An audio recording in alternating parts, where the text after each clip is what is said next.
The CFL Gambling Podcast Week 19 preview and picks and DFS episode on the Sports Gambling Podcast Network is brought to you by Underdog Fantasy. Underdog is hooking up new customers. Play just $5, get $100 in bonus funds when you sign up with our promo code TCE SGPN. And yes, they do have CFL action. So UnderdogFantasy.com, promo code TCE SGPN. And remember, as always, folks, too, let it ride. Hey everybody, Jim McMahon here, and you're listening to SGPN. Let it ride.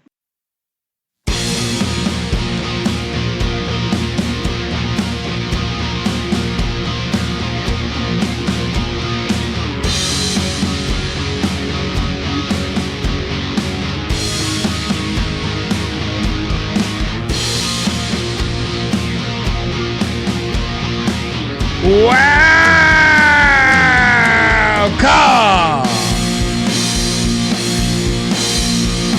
We are the home of the Huge Tits Parlay, and we're the CFL Gambling Podcast. Yeah. Week 19. Welcome to the CFL Gambling Podcast. We are the home of the Huge Tits Parlay. You might have heard about us. Maybe down at the bowling alley and someone says, "Hey, I cashed my Huge Tits Parlay last week." Well, you probably wonder what the hell they're talking about. It all comes back to us, baby. All right. Excited to talk about it all. If you're wondering who the hell you're listening to, my name is Kobe Swinging Database Dan, aka Pick Dundee. That's not a pick. This is a pick. He was raised in the land down under, where a man thinks on his feet, speaks with his fists, and lives by his wits.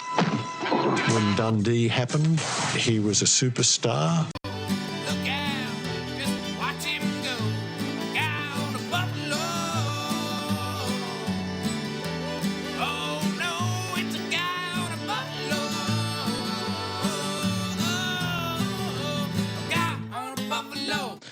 I am joined by my co-host. He is the host of the UFL Gambling Podcast, where crossroads meet bullshit. But also, he is the host of the Old Fashioned Football Podcast, which you should be subscribed to. Drinks and good times with football talk. I mean, yeah, it sounds like maybe the greatest thing ever.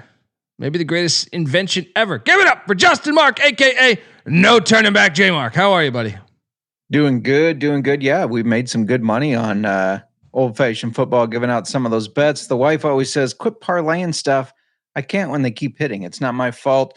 And did good on CFL. I mean, I went 5-1 in the picks. The only one I was wrong on was the Calgary spread. Hit the Huge Tits Parlay and gave out, if you follow me on Twitter, Kenny Lawler first touchdown at 8-1. Woo! Let's fucking go. Woo-hoo-hoo-hoo.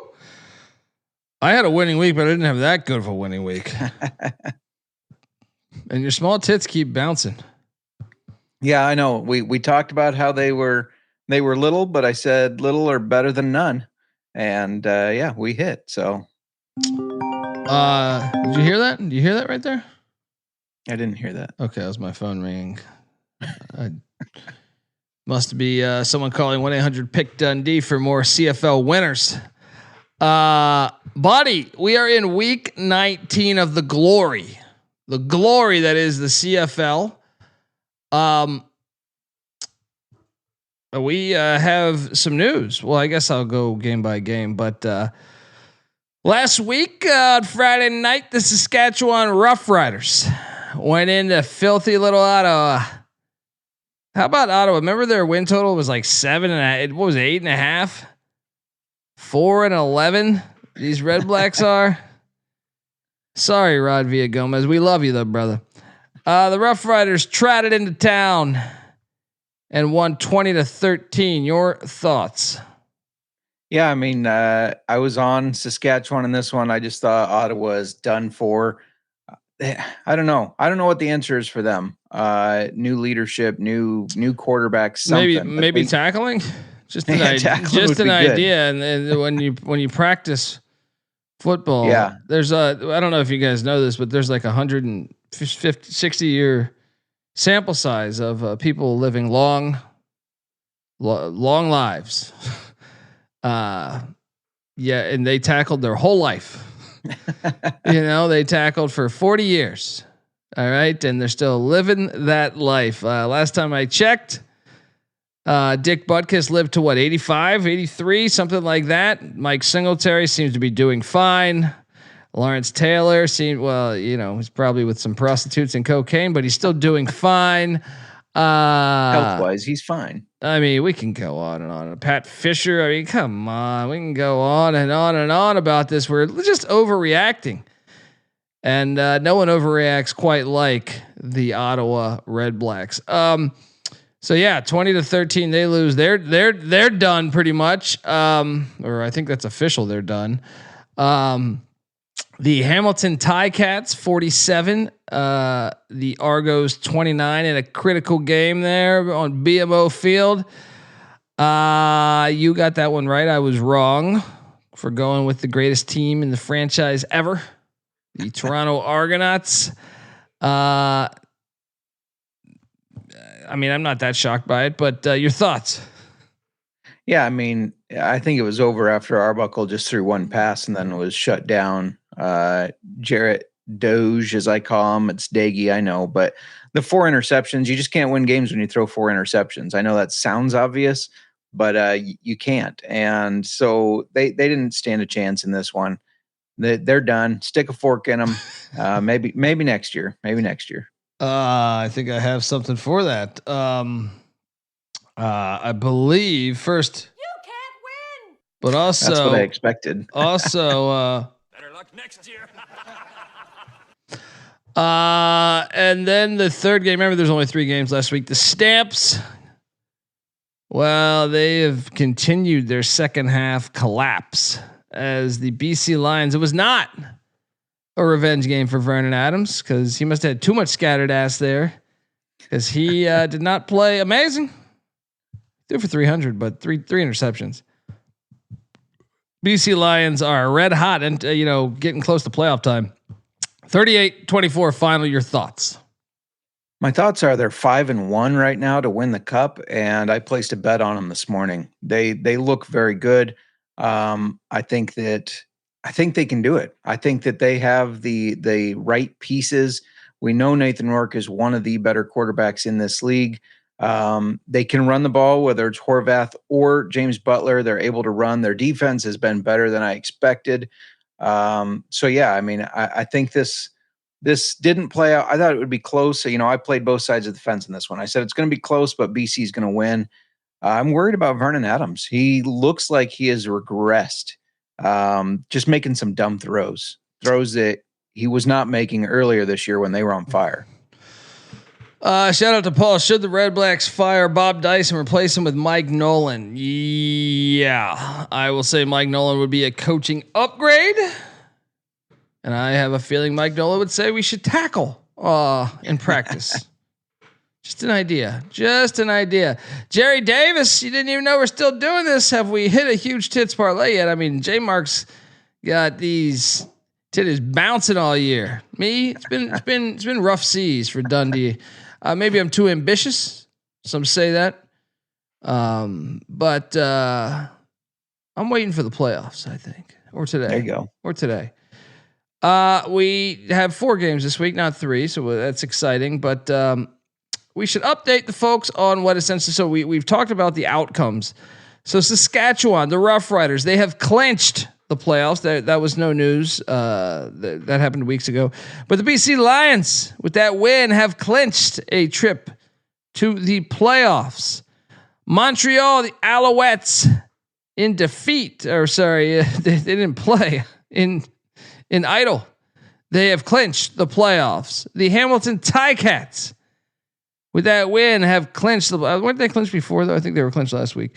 Either way, those teams have all clinched, and so this is where it gets a little tricky. You have Calgary at 8-7 in third place in the West. Winnipeg's 8-7, but Calgary has won the season series. Still, there's a couple weeks left here, but you have the Edmonton Eskimos that are 6-9 that are still mathematically alive. They need some help, but they're still alive. Now in the East, Hamilton and Montreal have clinched. Toronto's still alive, I think, J-Mark, because they could get the crossover, right? Like according to the books, they aren't. But what do the books know? Hear me out on this, because the crossover. No, I'm not referring to EPMD, but I'm saying unless did they lose the season series to Winnipeg and Calgary? Because I see we have 3 weeks of the regular season left. They could get the same record as them, right? They do only play twice. Toronto does. They're off the second. So that's what it does. Last week. Okay. Oh yeah, that makes sense. So yeah. Yep. Okay. So Toronto's eliminated, and obviously the Ottawa non-tackling Red Blacks are eliminated, as they should be. So the only thing really relevant this week is jockeying for positioning within the playoffs, and to see if the Eskimos can rise up and somehow find a way to the playoffs. Your thoughts on all of this? Yeah, I think it's going to end kind of how we called it, right? Calgary, Winnipeg going to be in there. Hamilton, Montreal, Saskatchewan, BC, obviously we know those. So Edmonton's not going to make it. I know that they still theoretically could. If you want to bet them to win the Grey Cup, they're 80-1. I wouldn't suggest throwing that money away, but you do you. And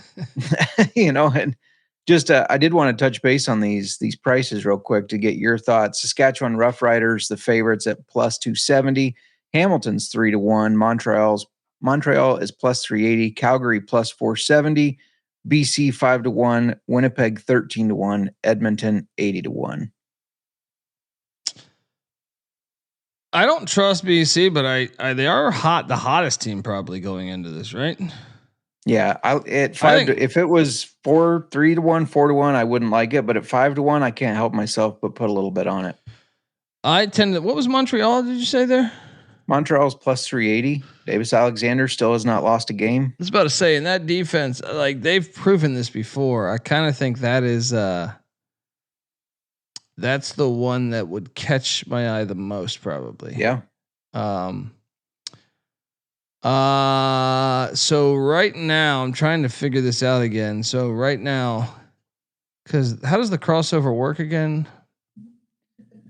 I was trying to remember what the season ended right now.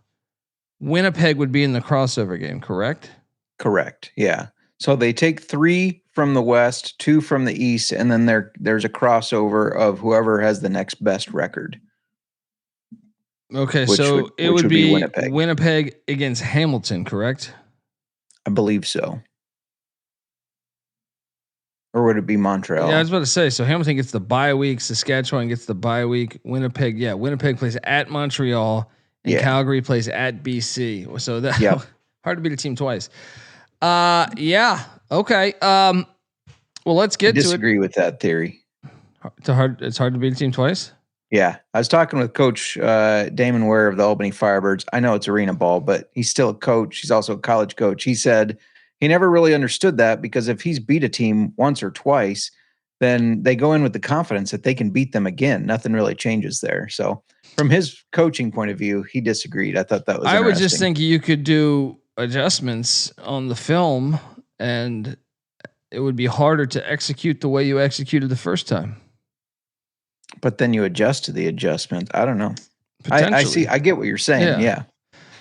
Jerry Davis, shout out to Jerry Davis in the chat. Hamilton plus 155 to reach the finals, the Grey Cup, that is. Any value there? Sure. I mean, so right now it'd be Winnipeg at Montreal. I think Montreal would win that game. I think Montreal is the value, personally, in the East. Maybe in the whole playoffs. Yeah. Yeah. What do you feel about that one? The Hamilton play? Yeah, no, I agree. I agree with you there that Montreal is the play, but I mean, the path is there if Hamilton gets this 1 seed, which it looks like they do. So they get the bye. They play the team that's now not as fresh. So I mean, the path is there for sure, and they have a really good offense. I just don't know if I trust their defense to get to the Grey Cup. That defense is not great. Yeah, that would be what I'm a little weary. So we have 4 games this week coming up, but I'm curious. Do you think starters will play in all the games? I do. I think these teams want their home field advantage. Okay. Well, I haven't loaded these slides, have I? Sidetracked. All right. Sidetracked. That's what happens. You start talking about the good old CFL. And huge tits. And that is lifelong. I mean, that's happened for many people. I believe Mark Twain wrote about that. All right. Here we go. And by the way, shout out to Monday Night CFL this week on the 13th. Why is that? Was that Canadian Day or some shit? What's going on? What is that? I actually have no idea, especially with how it seems like they've tried to avoid the NFL. Now they go on a night that has 2 NFL games. Well, this is at 1 p.m. Eastern though. Oh, well, never mind. It's a good question. I know that. Don't they have their Thanksgiving in October? Oh, yeah, I thought it was late October. Nope. October 13th is Thanksgiving in Canada. See, somewhere in my drunken stupidity, when I was going through the country of Canada, I remember this. I knew it was in October. For some reason, I thought it was in later October, though. Fantastic. Get some maple syrup ready, because Friday we get the Toronto Argonauts heading to the Wales Regina, Saskatchewan. Saskatchewan won this matchup 39-32 back on June 20th in 2025. The Argos are starting Dogecoin. So you're telling me both these teams, I mean, the spread is telling me that Toronto's not trying, right? Yeah. I will take Saskatchewan minus 11.5. I hate this week to a certain extent, if I'm being honest, because 11.5 in CFL is normally insane. Absolutely insane. Yeah. But you surprised me there. I thought you were going to go with your Argos. Well, if you're telling me they're not, if they're eliminated, why play? Like, what you're going to be playing your backups, maybe your young players. So I got to take Saskatchewan. That sucks. I thought this week, I wish the league went a little better towards the end of the season where we had pivotal matchups, because this is actually reeking of a little bit of the UFL 2 years ago. So I'll lay it, and I'll also take the under 49.5. What are you doing here? Yeah, I mean, right out the gate, this normally doesn't happen, but we're seeing eye to eye on both. I like the under. I think that is the best play, but I also like Saskatchewan. Toronto's got nothing to play for. It's been a disastrous season. Now they shut down Arbuckle. I'm a little surprised actually that they're starting Daggy, because they know what they have in Daggy, and there's nothing really to play for. Horn will be his backup, and then the former St. Louis Battlehawk, Max Duggan, is the third quarterback. So he might get some of that short yardage. I thought he retired. Work. He retired from the UFL to go to the CFL. Wise. It's a better product. All right. Next up, they got the real kickoff. The Stampeders of Calgary, who man, it's been rough seas lately for my Stamps, who I once had power rated number 1. This is on Saturday. Of course, I won't be able to watch any of this as they head to the Hammer to take on these TiCats, where Calgary beat them back on June 7th, 38-26 or 26. This one, there's the most to play for in this game, right? This is the one, right? Because Calgary's trying to not play the crossover game. Hamilton trying to lock up home field. Hamilton's laying 3, and I will take Calgary to win this game outright. Lock it up, baby. We can't. And we gotta, Get on a little win streak to end the season. Stamp on. What are you doing here? Very, very predictable. I knew you were going to do that before we even sat down to look at these games. It's like the over too, 56.5. I love the over as well, but I do not love Calgary. I thought this last time. I thought, they could play close, and we saw what happened. And I think that's going to happen again. Granted, Hamilton's defense not as good. I still think that their offense is a very good offense. So, yeah, give me Hamilton. I think they win this game by at least a touchdown. Wow. And I think VA and our future is just kind of nosediving. I mean, it's certainly the case. But we're in the playoffs, providing these Eskimos, these pesky Eskimos, don't get their shit together. Yeah, I think Calgary needs. I know Dave Dickinson. Here's something that I think he's coaching for his job. So in that regard, I think Milanovic is safe right now. I think the Stamps need it from a coaching standpoint. Next, if they like him, if the players, like him. He's a former player. Next up, we got these Bombers. Saturday night, 7:00 Eastern, heading to Alberta to take on the Edmonton Eskimos. These Bombers won 36-23 against these Eskimos back on June 26th. It's Commonwealth Stadium. I mean, this is it, right? This is the one. If Edmonton loses, they're cooked. I guess. Correct. Right? Unless everybody else loses, right? No, because Winnipeg's one of the teams above them. Right. So theoretically, Calgary, right? If Calgary loses, they'd be 8-8. I think that Edmonton would still be alive. Yeah. I think you're right. So, but I mean, you got to win this game if you're an Eskimos fan. Make it close here. Winnipeg is clinched. They're laying 3.5. Give me these Eskimos plus 3.5. I will also take the over 53.5 in this particular matchup at Commonwealth Stadium. There, no turn. What are you doing here? Falling right into the trap. I'm not going to overthink this one. Winnipeg's a far better team. Taking them in the 3.5. The Edmonton they're done. Right into the trap when you took Hamilton to beat Winnipeg. Yeah, exactly. It was 40-3. Well, I don't think you got the pulse on these Bombers, buddy. I do have a pulse on this Edmonton team, though. They still haven't changed their name back.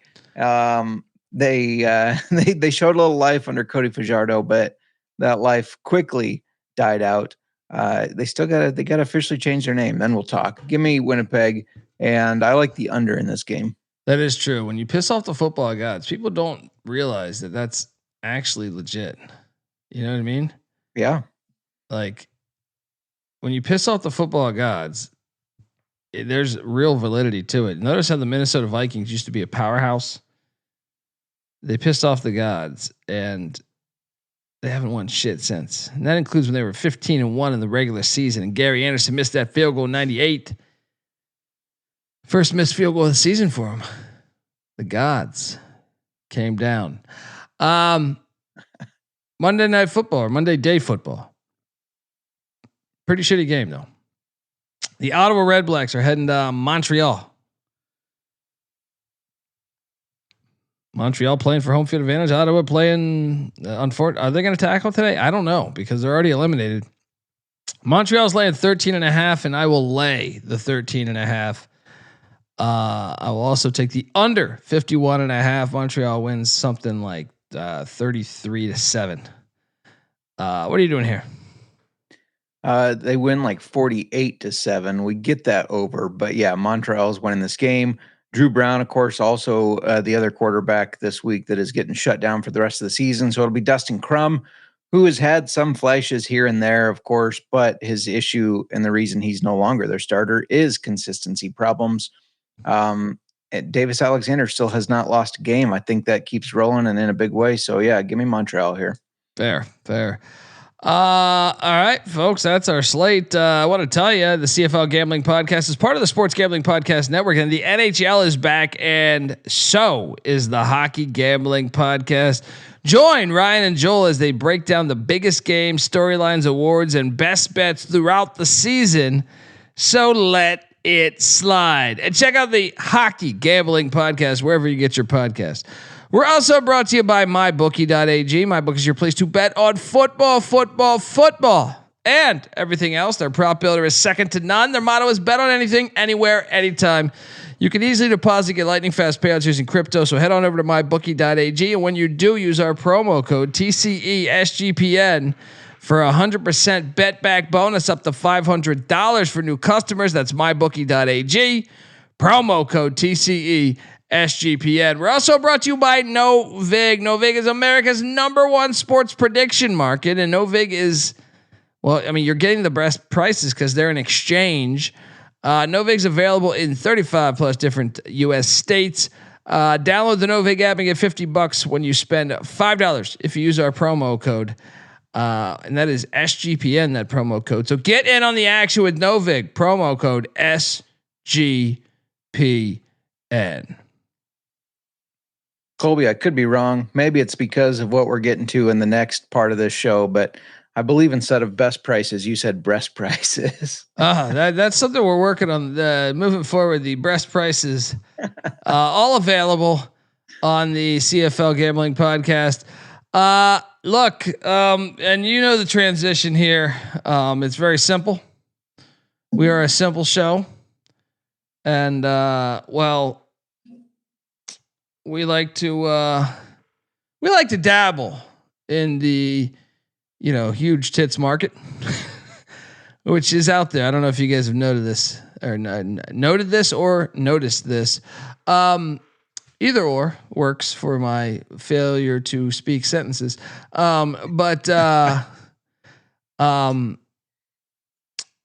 this is kind of like a chalk city with the exception of one team. But I will get to it because here we go.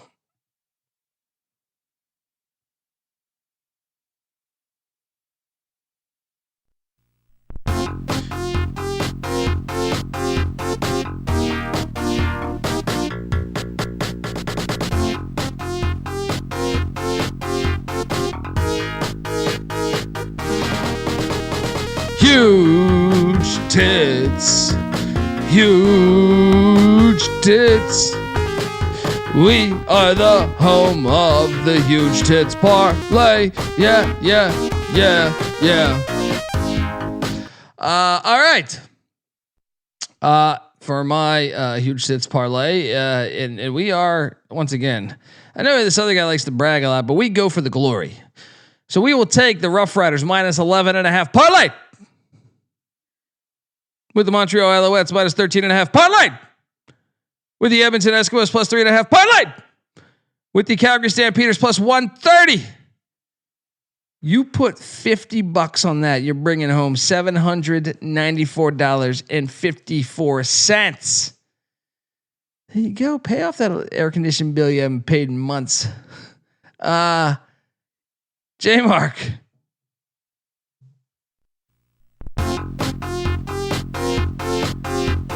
J Mark is a fan of the Huge Tits Parlay. Yeah, no turning back now. Huge tits, huge tits. We are the home of the Huge Tits Parlay. How you doing, buddy? Fire away. Yeah, I mean, I think you maybe shoot for too big a tits. Maybe sometimes the medium ones are nice. You always make mine seem a little small.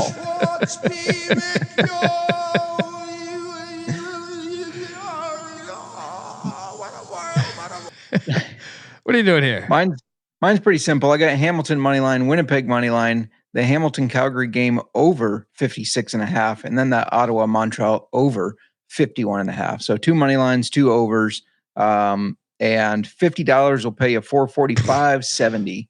So not as big as your titties, but we see who's cashed more tits this year. All right, we will get to our DFS portion, but before we do that, I will let you know that the Well, the CFL Gambling Podcast is brought to you by Underdog Fantasy. Underdog is a great place to play fantasy pick'em. They got CFL action where you can win up to 500 times the amount of money you enter. Simply pick higher or lower in your favorite player's stats. Available on a ton of different sports too. How about those Blue Jays? Cashed on them against those Yankees. Sticking it to those Yankees. Let's go. Underdog's got a brand new offer for new customers too. Play just $5, get $100 in bonus funds when you sign up with our promo code. That's TCESGPN. And we're also brought to you by Rhythm. Rhythm is crushing it in college football and NFL with their picks and props. They went 8-2 on passing props last week, I guess. Also 5-0 on the Dylan Gabriel debut props. Rhythm is also giving away weekly cash prizes just for tracking your bets in the app. Track 5 bets of the same type from any model that you build, and you could win $1,000. Use the promo code SGPN25 when you download the Rhythm app for 25% off your first month. So what are you doing? Download Rhythm. That's RITHMM. Use that promo code SGPN25. All right, we are back, and I forgot to do this to actually show the Huge Tits Parlay. That's probably why I'm not cashing. Sponsored by the Pamela Anderson, who at one point had very large tits. I think she might have hit Control-Alt-Delete on those. I'm not sure. I don't keep up to date with what happened. Who knows? Yeah, this is our DFS portion. Paul saying, "Why do I dislike the NFL?" I mean, you got 10 hours. Let me see if I can do this in a quick way to do this. The NFL's all scumbag owner pieces of shit. They're all racist, terrible people. And yes, they demand the cities to pay for their teams each time, and they basically hijack the cities, and it's absolutely fucking ridiculous. Plus, their owner Robert Goodell. Robert Goodell is the biggest pile of shit of all time. They've destroyed every good franchise in the history of the league. Was actually fantastic. I love the league so much. That's why I hate the league so much now. Is because the league is so terrible. They've removed all soul from the sport, and the fact that they've done the kickoff and changed the rules, you can't even do anything anymore. It says they have end racism on the back of the end zones, despite them being the most racist fucking professional league of all time. And then just an absolute pile of shit product. Every time you turn it on, it's produced, oversaturated, and everything about it is fucking terrible. And the fact they protect the quarterbacks and the way they protect the quarterbacks trickles down to all the levels of football, and all levels of football are getting shittier by the day because the NFL is a pile of shit. Then they got the domes. Don't forget about the domes. Football should never be played in the domes. George Halas, the creator of the NFL, the guy who bought the NFL, the guy who created the NFL, would never want to play in a dome. He said domes should never be played in the National Football League. And yes, they've basically spit on his grave 10,000 fucking times by every time they played a dome. And all those stupid fucking international games. Absolutely terrible to play regular season international games. It's not consistent. It's not fair to the teams that aren't playing international games. So it's very stupid for just a ton of reasons over there. Yeah, and I think that did I miss? I'm sure I missed some things, but that's good. That's good. Okay. I felt like that started like a Ace Ventura thing with the deep breath. Yeah.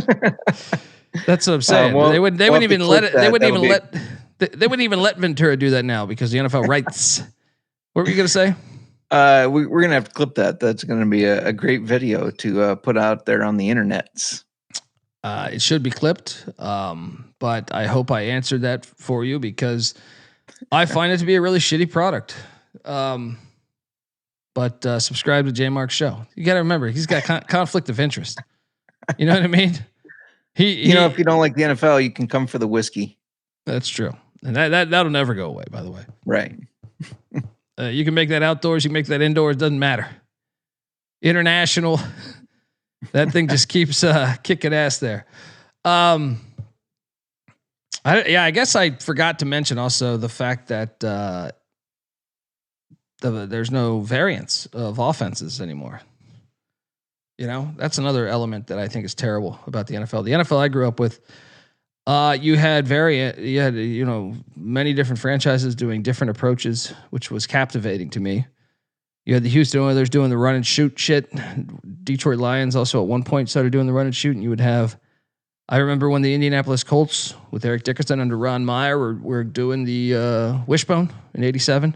Yeah, you had the West Coast offense, Bill Walsh, and all those variations of that. You had Joe Gibbs was the first to really bring motion into the NFL. I would say him, and then he kind of brought the pistol offense to a certain extent, which he took from Chris Alt at Nevada. But to me, the league becomes stale. And I'll give you this. A perfect example. I'm sure you didn't see the Chiefs Jaguars game because you don't watch the games, but Chris Jones, defensive tackle for the Chiefs, the last play of the game where the Jaguars had the ball at the goal line there, quarterback ended up running it in after tripping twice, but he just stood there. He didn't even try to pursue. And that's one of the things that I'm noticing more and more in the NFL, that these guys, there's more guys checking themselves out. Even when they're on the field, they're checking themselves out. And it pisses me off because in the sport that you love, college football, you do that, you have no future. You're done. And I'm seeing more and more in that in the NFL, and it's very disappointing because these guys, they do work hard. I get that, but you're getting paid millions of dollars to play a game. You can show up. You can at least show up. Yeah. If not for the fans, for your teammates, whatever. So that part's starting to piss me off because I'm noticing it more and more. Yeah, it's just like there's a lot. I mean, what's crazy is I know I'm not alone in this because so I play in the same. I've been in the same NFL fantasy football league since '91, and I even did a draft this year, even though I don't watch the league. I haven't watched the league in a couple of years now, and he drafts all rookies. Well, no, I mean, I just set it on auto, but just because I didn't want to be the guy to ruin the league. But sure. But what was crazy is we were texting on a group text between all 16 people, and only 2 of the 16. We started at 91, and we were so passionate about this league for so long, but only 2 of the remaining 16 still watched the NFL. Wow. We just play in it to. I mean, I guess like. Maybe some will watch it like at a bar or something or at their, but we were all talking, but they were like, it was hilarious because we all came to the epiphany, like, well, why are we doing this? And it's like, well, I didn't want to be the one. And everyone's like that. I didn't want to be the one to ruin this. We've played it so long that we don't want to be the one to ruin it. But in my head, I was like, fuck, I probably should have answered like, I'll be the one to do it. But I guess I didn't want to be the one to do it. But there's more people like, I feel like if I'm older than you, dude. So I feel like if you grew up in that age. Barely, but yeah. Yeah. How old are you again? 38. I'll be 39 soon. Yeah. I don't know.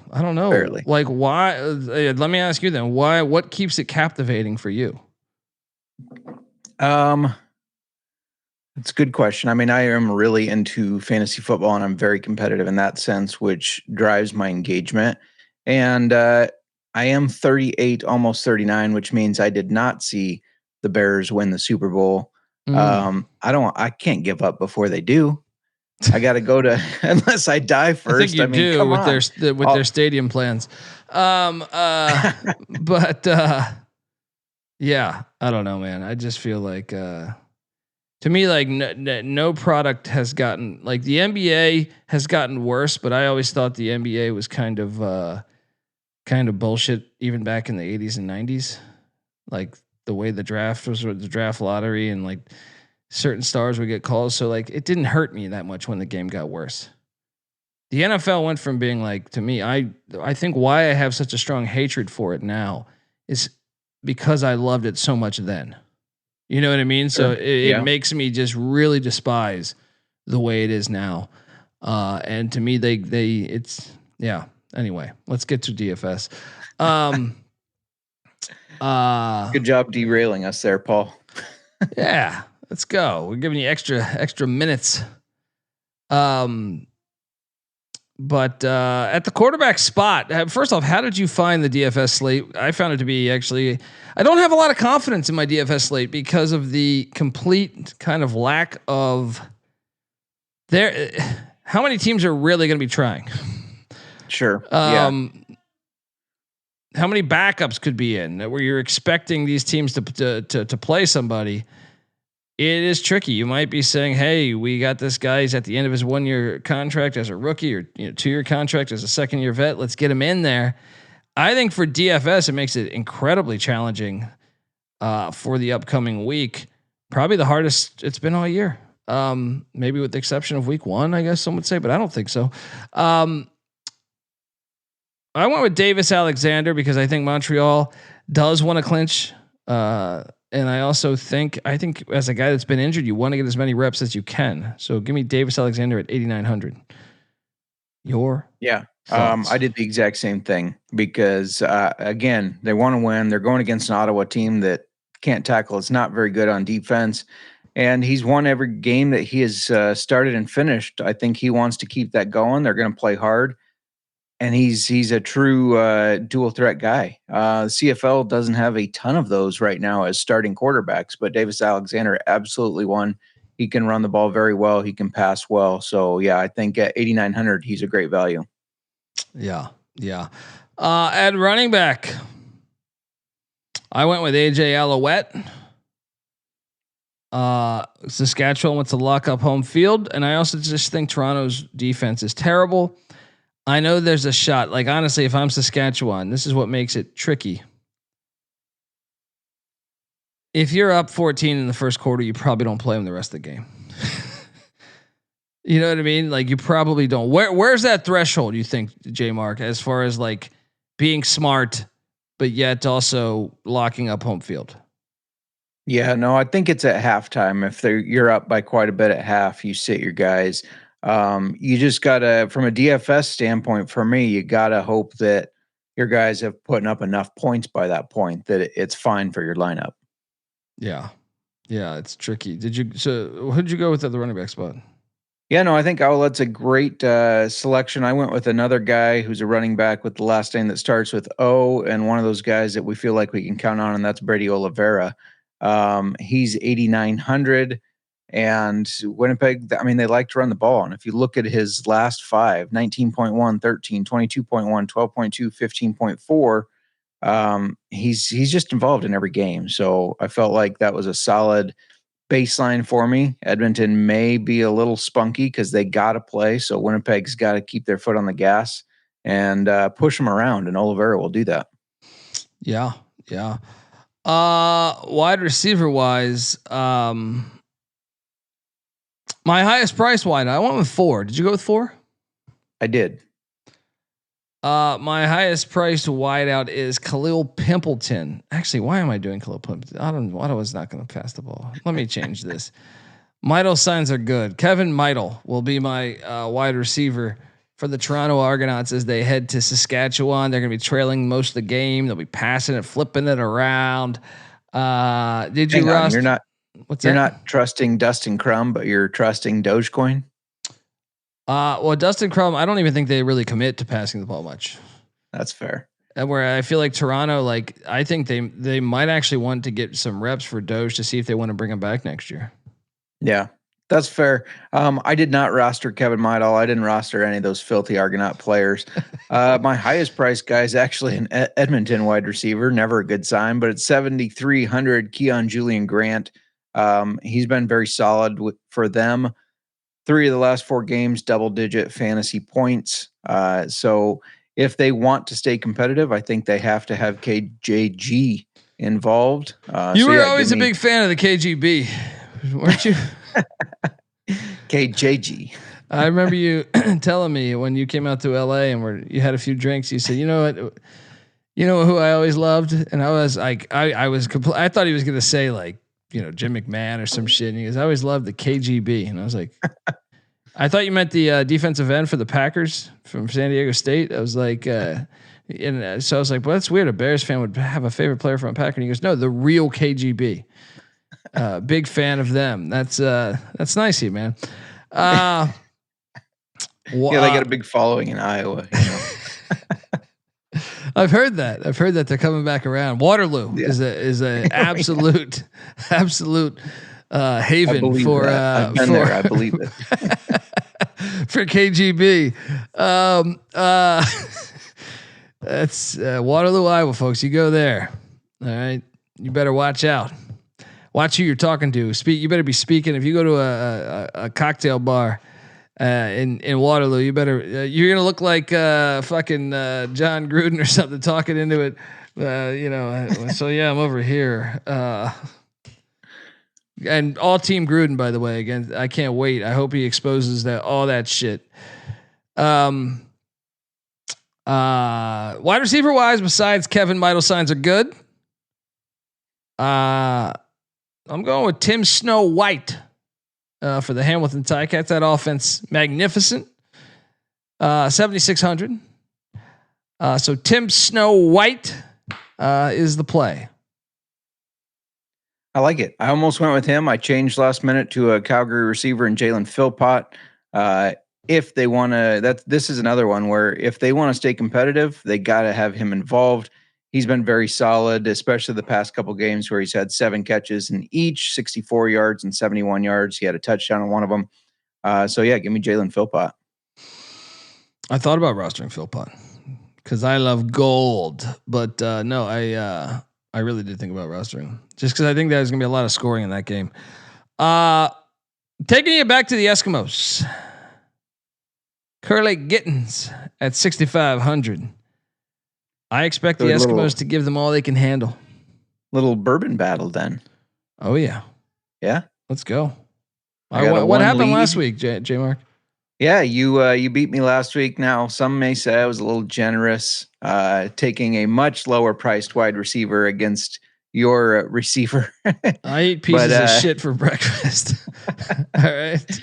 But yeah, you pulled within 1, so I just have that 1 point lead. We'll see how the KJG versus the KGJ battle goes.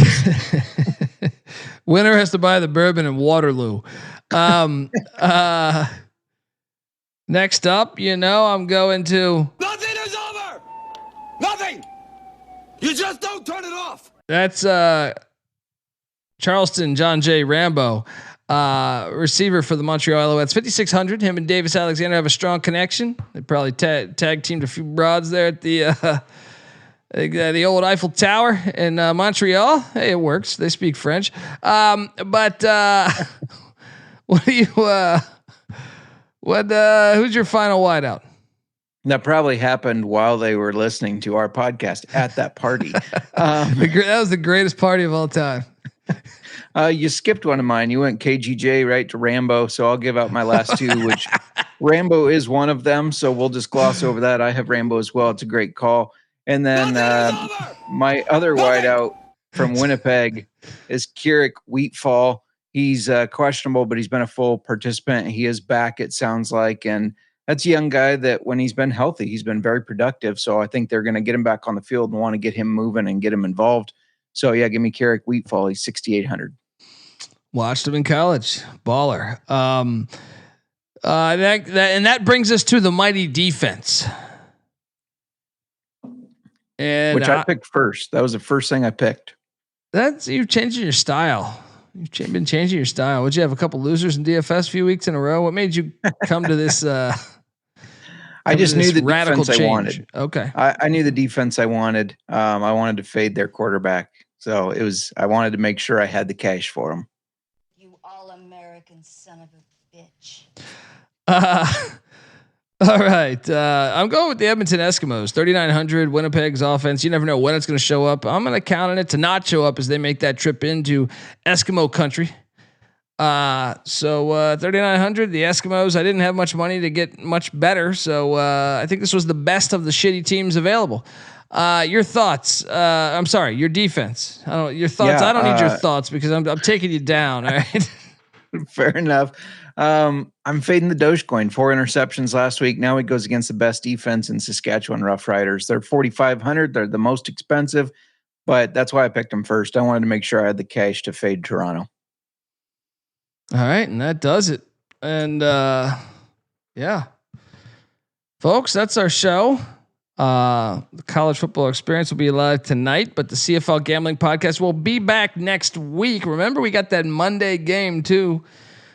And then next week we will be back ready to dominate as we get inch closer and closer to another Grey Cup, which I cannot wait. It should be later in the year though. These little bastards, who the hell are they hiring over there?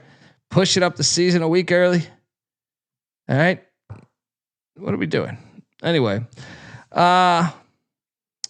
it takes all of us, J Mark. Isn't that the irony? Like that they've historically been so fucking racist, and then they're like, end racism. It's like, yeah, what are you saying? Don't watch the league. What are you saying there? We have a long history of this. Did I ever tell you how the Kansas City Chiefs owner was involved with the JFK assassination?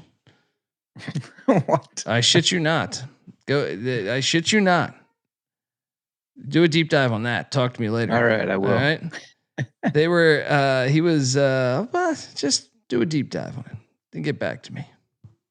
Okay. I'm going in over here. All right. I hear there's rumors on the internets. Till next time. Make sure you check out the Old Fashioned Football Podcast. Give J Mark a follow on Twitter at JMark Football. I'm on Twitter at the Colby D. The CFL Gambling Podcast is on Twitter at CFL Gambling Pod. This is the CFL Gambling Podcast. You better start thinking about yours, and we out of here.